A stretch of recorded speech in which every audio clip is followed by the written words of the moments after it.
Arch Manning has spoken. What did QB1 have to say about the 2025 Texas Longhorns, his strategy with NIL, and his expectations for the upcoming season? We've got the sound on today's episode of Locked On Longhorns. Intro.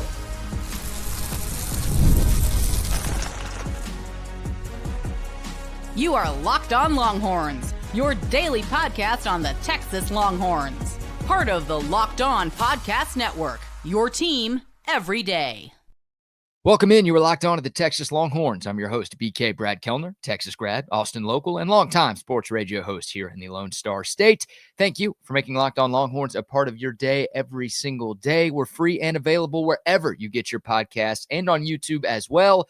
Please like, subscribe, turn on those notifications, leave a comment, and tell your Longhorn friends about Locked On, your team every day. Today's episode is brought to you by FanDuel. Right now, new customers can get $150 in bonus bets when your first $5 bet wins. Comment below your expectations for Arch Manning in 2025. We will also preview what should be a much better week for Texas recruiting. We'll get to that in segment 2, and we're going to talk about the very questionable NCAA football video game ratings that came out for Texas football in segment 3. But before that, Arch Manning, QB1, met with a group of assembled press at the Manning Passing Academy in Thibodaux, Louisiana over the weekend. If you're unfamiliar with the Manning Passing Academy, a quick brief. The Manning family puts it on, obviously. It's a normal football camp. Students from 8th grade through high school attend, but a number of coaches and players from around the country come by and help coach, and a number of prominent college quarterbacks come by and serve as counselors for these young campers. Arch Manning was there. Garrett Nussmeier from LSU, Cade Klubnik at Clemson, Sam Leavitt at Arizona State, John Matera at Oklahoma, just to name a few. I mean, a bunch of big-name quarterbacks from around college football in 2025 were in attendance helping out this academy, and Garrett Nussmeier was Arch Manning's roommate out there. Those guys are apparently boys now. That's a cool sort of side effect. But anyways, at one point during the 4-day event, Arch Manning held a small press conference, and he fielded a number of questions from the media who attended. We've got 4 cuts from that presser on today's show, and we will start with Arch Manning talking about his wide receiver room. He was asked about Parker Livingston first, and then he was asked to elaborate on the room as a whole. Here's what Arch Manning had to say. Yeah, they've been having a good offseason. Parker had a really good spring. It's nice the addition of Emmett. Wingo and Demo look good, and these young guys have stepped up. Khalik's looking good this summer, so we're fired up. We got a young but talented group. Pretty quick and to the point, but the ending of that cut from Arch Manning, we've got a young and talented group. He's absolutely right. It's young for sure. I mean, Texas is replacing a lot of production from the 2024 team, but there is absolutely talent there. A bunch of 4 and 5 stars who have been waiting in the wings for their opportunity. Now they are getting it here in 2025. Parker Livingston, one of those guys going into his second year with the Texas football program, got rave reviews from the Longhorn coaching staff and from some of his teammates during spring ball. Not a guy who contributed much last year during his true freshman season, but a guy who's expected to have a decent-sized role on this offense. Arch Manning also mentioned the Stanford transfer, Emmett Mosley, the 5th. Mosley put up really good numbers during his first year of college football with the Cardinal last season. He put up those numbers despite missing the first month of the year, rehabbing an injury, a spring portal acquisition for Texas. Like hearing Arch single him out by name, and he kind of mentioned him at the very start of that cut. So it sounds like Emmett Mosley has done a good job ingratiating himself into the locker room, and he is expected to have a big role in this Texas offense. He might be a starter for the Longhorns when the Texas Longhorns take the field against Ohio State 61 days from now. He mentioned Ryan Wingo and DeAndre Moore. Those are your 1 and 2 in some order. Those are your 2 leading returning receivers from last year. Those guys need to be big for this Texas offense. You'd love one of those dudes to step up and be this year's Matthew Golden and just be that reliable threat. And obviously, Quinn Ewers was the quarterback last year. Whenever he needed him, 4th and 13, Matthew Golden was there. You'd love both of those guys to be super reliable targets for Arch Manning, but you got to have somebody step up and be the wide receiver 1. again, hopefully both of those guys can put up big time numbers this year. And then Khalil Lockett, one of the stud freshmen. Texas brought in the best crop of freshman wide receivers in college football in the class of 2025. Khalil Lockett, Jamie French, you got Dalen McCutcheon, you've got Michael Terry. I mean, it is loaded. Texas has a ton of talent, but again, these guys are true freshmen. The good news is they were all in for the spring, so they're already on campus. They've been through a spring. They should have the playbook kind of down by now, but they are freshmen. So you want to temper your expectations with them, but the future is incredibly bright. And you know those guys are going to get to play at times this season. We'll get to see them in weeks 2 through 4. I don't know how much the freshmen are going to play on the road at Ohio State, but weeks 2 through 4, when Texas is taking on San Jose State, UTEP, and Sam Houston, you should see a lot of those freshmen getting playing time. So, yeah, the wide receiver room, very important, obviously, when talking about the development of Arch Manning. We'll stick with the team stuff. This next cut, look, new wide receivers, also a new offensive line for Arch Manning. 4 starters from the 2024 team are gone. So how does the new look offensive line look right now? Good, it's kind of a new group besides DJ, so it's a good group, I feel like we're really close. Cole Hudson's kind of taking charge, and I'm fired up. So, again, pretty short and to the point. DJ Campbell, the lone returning starter from Texas's 2024 roster. But you've got Cole Hudson. Arch Manning singled him out. Cole Hudson started a number of games and played a bunch for Texas during his time with the program. Everybody got to see what Trevor Goosby can do. So even though it's technically 4 new starters, you've seen a lot from 3 of your 5 projected starters for this 2025 team. DJ Campbell, the former 5-star, is kind of coming into his own. Big year for him. He could leave after this season is over. Cole Hudson's been around the program for a while. Trevor Goosby, another one of those guys. Haven't seen as much from him because he hasn't played as much as DJ or Cole. But when he was forced onto the scene in College Station and when he had to play in the SEC championship game, hell, he had to play in that first-round playoff game against Clemson too. He passed every test with flying colors. So I think we're excited to see what he could do on the left side of this Texas offensive line. But yeah, there's going to be some growing pains there. It's not just Arch Manning who's the new face for this Texas offense. You are breaking in a number of new players at very important positions on that side of the ball.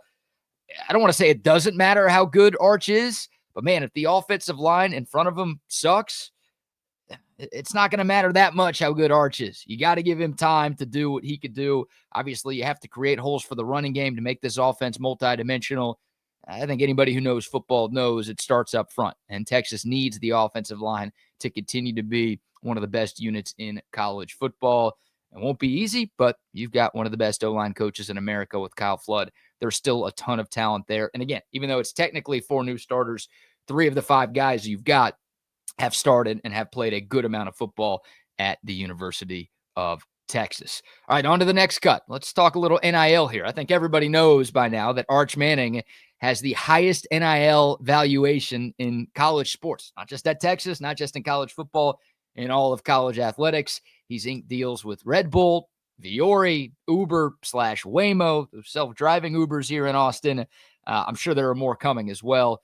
He probably gets approached by new companies every single day. So Arch was asked, hey, how are you handling all of the NIL stuff this offseason as we get closer to the actual season? Trying to get all that stuff out of the way before the season. So obviously you want to take advantage of what you can and make the right decisions on, partnering with companies. But, I'm more focused on ball.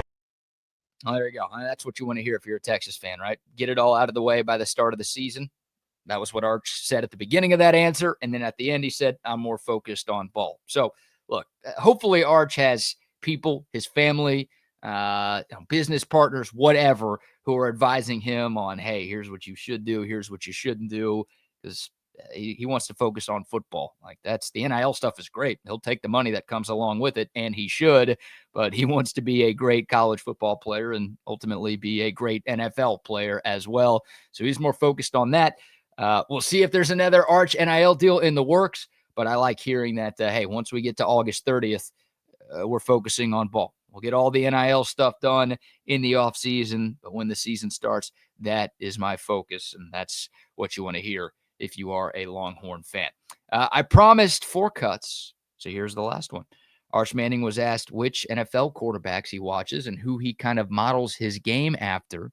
Here's what QB1 had to say. Watched a lot of Joe Burrow and Josh Allen. Those are my guys. Obviously Mahomes. So as much, I like to take bits and pieces of everyone, and I like watching the other guys, other great players. Well, those are three of the best in the NFL: Joe Burrow, Josh Allen, and Patrick Mahomes. And it's funny, like when a lot of college or high school quarterbacks say like, oh no, those NFL guys are my boys. It's like, well, you might be a huge fan. You might like them. Maybe you took a picture with them one time when you were younger. Now, when Arch Manning says that, you kind of believe him. You're like, oh, yeah, his uncle's probably got him in the same room, and he probably has had conversations with Joe Burrow and Josh Allen about how to be great quarterbacks. Look, Joe Burrow's last year at LSU was one of the best years any college quarterback has ever had. I was looking at his numbers today before recording this. 60 touchdowns, 6 interceptions for Joe Burrow, and obviously a national championship for that 2019 LSU team. Fortunately, us Texas fans saw how good they were in person. Yeah, Joe Burrow, a great college quarterback, number 1 overall pick, a great NFL quarterback. Josh Allen just won MVP of the NFL last year. He's got that dual threat ability that Arch Manning possesses. That's what makes Josh Allen so tough to stop on Sundays. You hope Arch Manning possesses some of that makes him tough to stop on Saturdays. Josh Allen, obviously smaller school, not as highly touted, but ended up being a top 10 pick, and again has emerged as one of the best QBs in the National Football League. And then I don't have to explain the resume of Patrick Mahomes, do I? That's a guy that every quarterback should be trying to emulate right now with how he started his professional career. So there you go. Good stuff from Arch. He doesn't give you the longest answers, right? The whole press conference, most of his answers were within like 8 to 15 seconds. Maybe he'd get to 20 seconds on a long response, but he's short. He's to the point. He's not going to say anything that's going to get him in trouble because, everyone's got a microscope on him all of the time. Hell, feels more like a telescope than a microscope. But there he is talking about the wide receivers, the offensive line, NIL, and again, QBs that he is trying to model his game after. All right, let's take a break here. It was a pretty tough recruiting weekend for Texas football. But the good news is it's the start of a new week. And I think this is going to be a much better one for the Longhorns. I'll tell you why coming up next right here on Locked On Longhorns. But first, a word for our friends at FanDuel. Summer sports are in full swing. Whether you're all about baseball, maybe a little Gold Cup soccer, you're watching golf every single weekend, doesn't matter. FanDuel is the best way to make every sport and every game even more exciting. You're already following the action. Why not make things a little more thrilling? With FanDuel, you can get in on the game while your friends are getting sunburned at the pool or at the beach, and you can be making lots of money. FanDuel has tons of new daily promotions. There are more ways to win than ever before. They pay out incredibly fast. And yeah, baseball might seem long. There's 162 games. But when you got a little action going on these games, it makes it a lot more fun. You can bet before the game. You could bet going into the bottom of the 9th inning. It doesn't matter. It's all there with FanDuel. And if you're new to FanDuel, new customers can bet $5 and get $150 in bonus bets if your first $5 bet wins. All you have to do is head over to FanDuel.com or download the FanDuel app. Again, place a $5 bet. If it wins, you'll get $150 in bonus bets just like that. Once again, head over to FanDuel.com to get started. All right, welcome back to Locked On Longhorns, your team every day. There's no way around it. It's been a rough 4 to 5 day stretch for Texas's recruiting efforts in the class of 2026.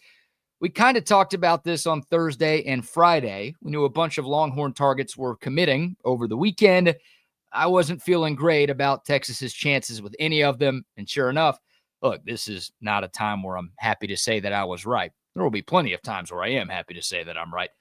I wish I was wrong, but I felt bad about Texas being able to land any of the 6 guys committing over the weekend, or at least dating back to Thursday.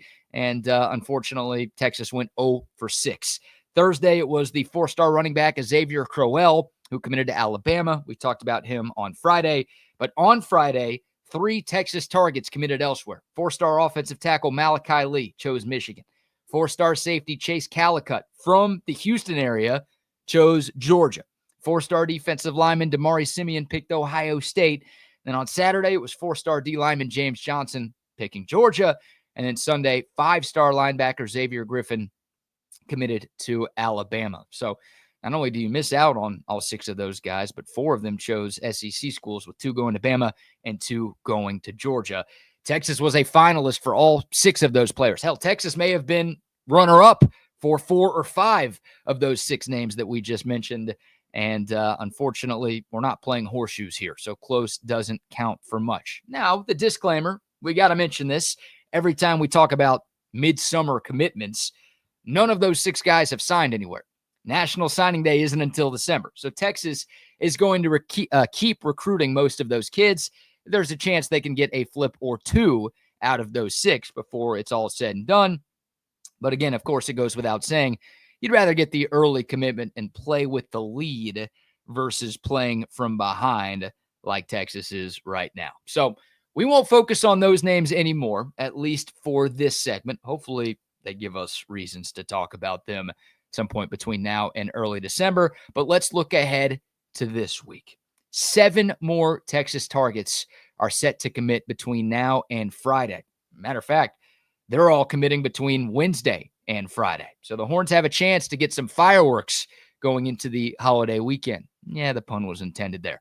Let's go in order, starting with Wednesday. Just a quick sort of brief preview, prep, whatever you want to call it, on some of these names, and maybe we'll deep dive into these guys and their decisions as the week goes along. But the quick primer, starting with Wednesday, 5-star edge rusher Trenton Henderson will announce his decision. Texas, Florida, and LSU are the finalists.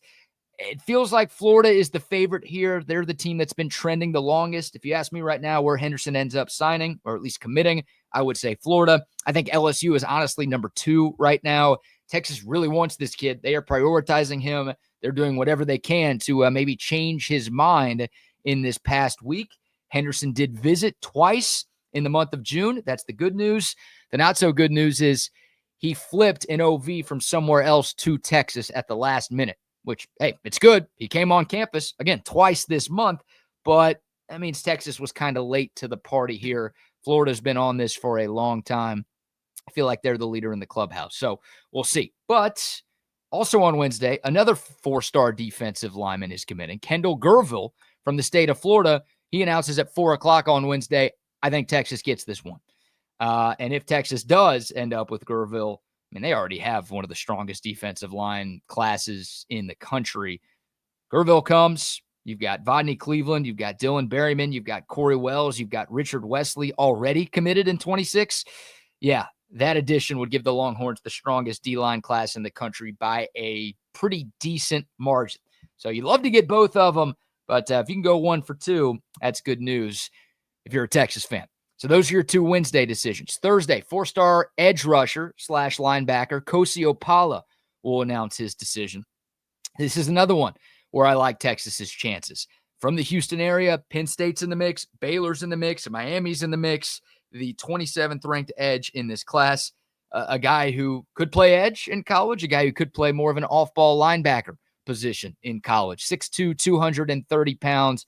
But I like where Texas stands, and a lot of sources that I've talked to behind the scenes feel the same way.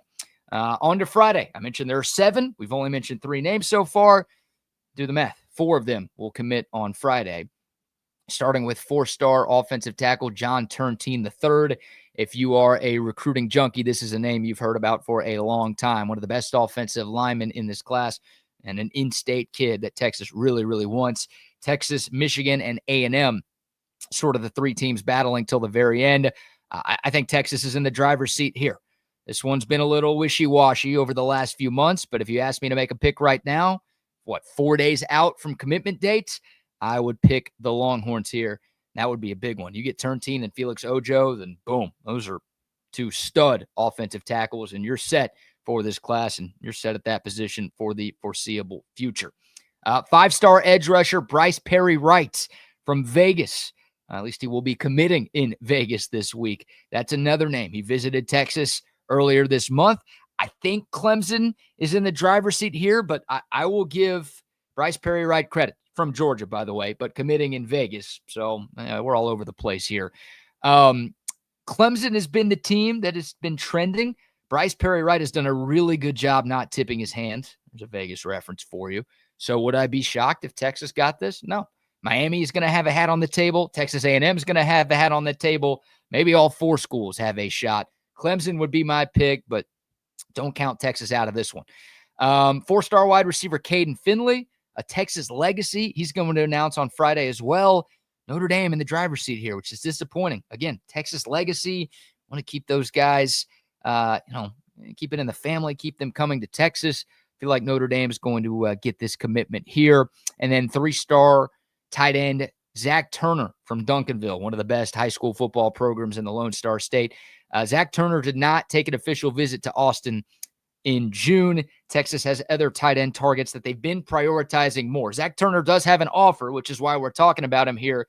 But it feels like Texas has gone after Hezzy Kent, Caden Prothro, obviously Mark Bowman, who's now committed to USC, Kiwi Brown. There are other names that I think Texas has gone after harder, so I would be surprised if Zach Turner picks Texas this week. So, look, last week sucked. You go 0 for 6. If you throw Zayden Krempin in there, that's 0 for 7. This week's going to be better. Texas isn't getting all 7 of those players, but odds are at least 2, probably 3, maybe even 4. That's the glass really full prediction. But I think 2 to 3 commits will be coming Texas's way this week. The Longhorns class currently ranks 12th in the nation. It will be back up into the top 10 by the time we get to the weekend. At least that's my prediction. What say you? Do you agree? How are you feeling? Are you upset? Are you pushing the panic button after last week? Or you trust in Sark and company to get things right and make sure Texas ends up with one of the best classes in the country once again? We'll take your thoughts. All right. The NCAA football video game is back for the 2025 season, and EA Sports has posted a few team and player ratings for this year's game. How do they view the Longhorns? We'll tell you coming up next right here on Locked On Longhorns. All right, final segment on a Monday edition of Locked On Longhorns. EA Sports College Football has released its top 10 teams for the upcoming 2025 season. It's College Football 26 is the name of the game, but obviously we're talking about the 25 season. If you're a video game player, you know how this works. If you're not, it's confusing. EA Sports, their rankings, the number 1 team for EA Sports College Football 26. It's not Texas. It's not the defending champion Ohio State Buckeyes. It's not Penn State. It's not Georgia. No, their highest rated team in the game is Alabama. Going into year 2 of the Kalen DeBoer era, an Alabama team that went 9-3 in the regular season and missed the college football playoff. Alabama's got a new quarterback this year. Jalen Milroe gone to the NFL.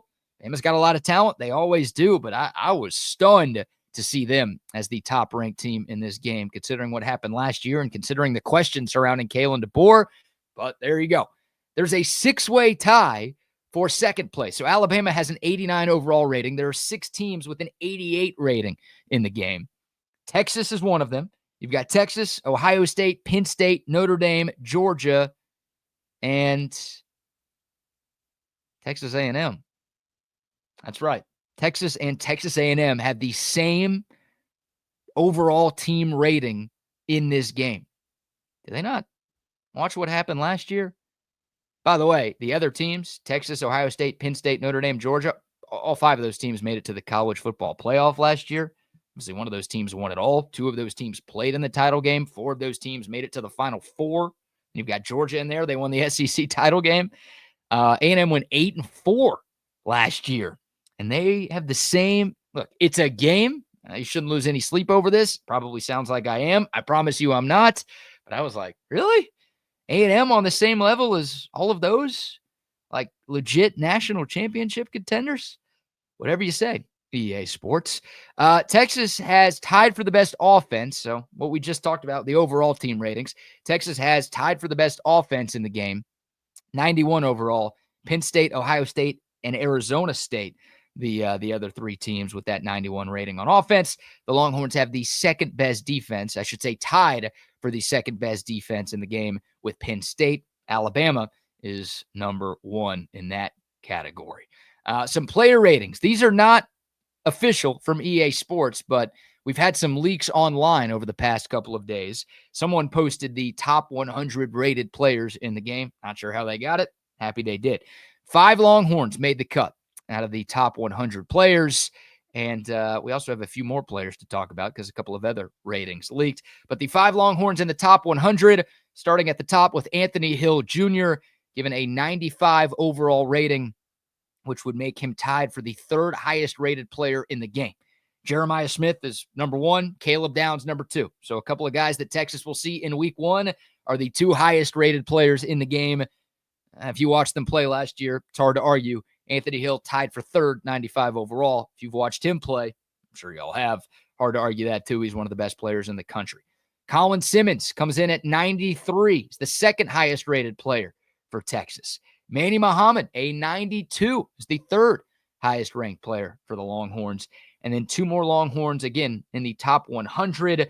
Michael Taff and Trey Wisner both getting 91 ratings in the game. So again, Ant Hill at 95, Colin Simmons at 93, Manny Muhammad at 92, Michael Taff and Quintravion Wisner coming in at 91 overall.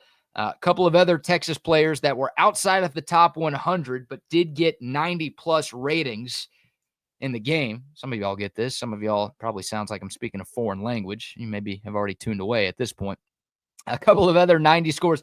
Arch Manning was giving a 90. If you're curious where Arch Manning ranks, he's at 90 right now. DJ Campbell, a 90. And then the tight end transfer, Jack Endries, with a 90 overall grade as well. So that's 8 Texas Longhorns with a 90 or better overall rating in the game. Of course, these can be adjusted, and they will be adjusted throughout the season. So if Texas goes out and beats Ohio State by 3 touchdowns and Arch Manning throws 5 touchdowns, then, he's probably going to go up a little bit higher than 90. You can go up, you can go down. Y'all know the deal. They update these every single week. That's the beauty of the internet. But EA Sports, I like the player ratings. I like Texas being one of the top-ranked teams in the game. I can't figure out why Alabama's ranked ahead of Texas or ahead of all of those other schools. And I don't even want to try to figure out why they have Texas A&M at the same rating as Texas and Georgia and Penn State and Ohio State and Clemson and Notre Dame and all those other I don't know. That's for EA Sports to figure out. Maybe I'm too biased in favor of Texas, but I think it's because I have eyes. I think that's why I feel like Texas A&M isn't deserving of a rating as high as these other teams. All right, that's going to do it for today's show. If you made it this far, number 1, thank you. Number 2, please remember to like and subscribe. Turn the notifications on. I always forget to tell you all that. Turn the notification bell on if you're watching on YouTube so you're always informed whenever we release new content. If you are tuned in via podcast, thank you as well. Please remember to rate 5 stars and subscribe and leave a comment and all of those great things. We really do appreciate y'all making Locked On Longhorns a part of your day. For your next listen, be sure to check out the Locked On Portal Show. Brian Smith has the latest rumors, portal entries, signings. He's talking recruiting as well, so you can be the most informed fan with everything going on in the college football landscape. Find Locked On the Portal on YouTube or wherever you get your podcast. Plenty more recruiting conversation. We'll have some Texas baseball news on tomorrow's show as well.